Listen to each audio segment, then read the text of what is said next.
বেটা নামাজও পড়ে সুদও খায়।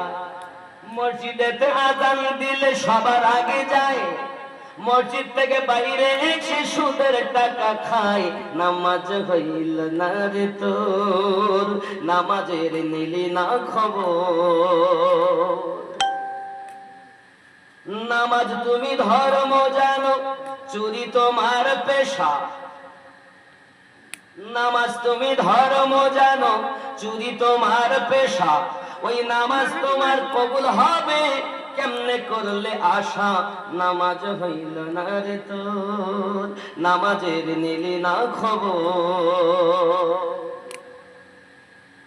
খেয়াল করেন, পায়জামা পাঞ্জাবি টুপি সবই তোমার সাদা, মনের মধ্যে তিল পরিমাণ থাকলে তোমার কাদা। নামাজ হইল না রে তোর, নামাজের নিলি না খবর। নামাজের ভিতরে তোমায় মশাই কামড় দিলে, মশা তুমি আগে মারো রুকু সেজদা ফেলে। নামাজ হইল না রে তোর, নামাজের নিলি না খবর। নামাজ কাকে কয়? আমার নবী বলেন আল্লাহকে দেখে নামাজ পড়ো। যদি তুমি তা না পারো, আল্লাহ জানিয়েছেন আমাকে দেখো নামাজ পড়ো। যদি না পারো, আল্লাহ তোমাকে আমাকে দেখছেন, এই বিশ্বাস নিয়ে নামাজ পড়ো। একটা নামাজও পড়ে, সংসারের চিন্তাও করে, কলবের রোগ। খেয়াল করেন, 1 নাম্বার কলবে মারিজ। এই অন্তরের নাম বলছেন হৃদয়, হৃদয় হৃৎপিণ্ড।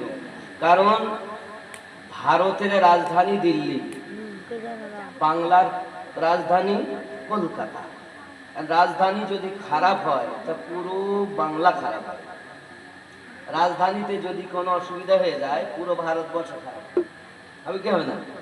মানুষের দেহ রাজ্যের রাজধানীর নাম হলো হৃৎপিণ্ড বা কল। এই হৃৎপিণ্ড যদি খারাপ হয়ে যায় পুরো দেহ বেকার। এর রোগ দেখেন, 1 নাম্বার কলবে মারিদ অর্থাৎ রুগ্ন অন্তর। সূরা তওবা আয়াত নাম্বার 125। 2 নাম্বার কলবে মাকতুম অর্থাৎ মোহর মারা অন্তর। সূরা বাকারা আয়াত নাম্বার 7। 3 নাম্বার কলবে গাফেল অর্থাৎ গাফেল অন্তর। সূরা আল আরাফ আয়াত নাম্বার 179। লাহুম কুলুবুল্লাহু লা ইয়াফকাহুনা বিহা। খেয়াল করেন বন্ধুরে আমার, 4 নাম্বার কলবে সালিম অর্থাৎ পরিশুদ্ধ অন্তর।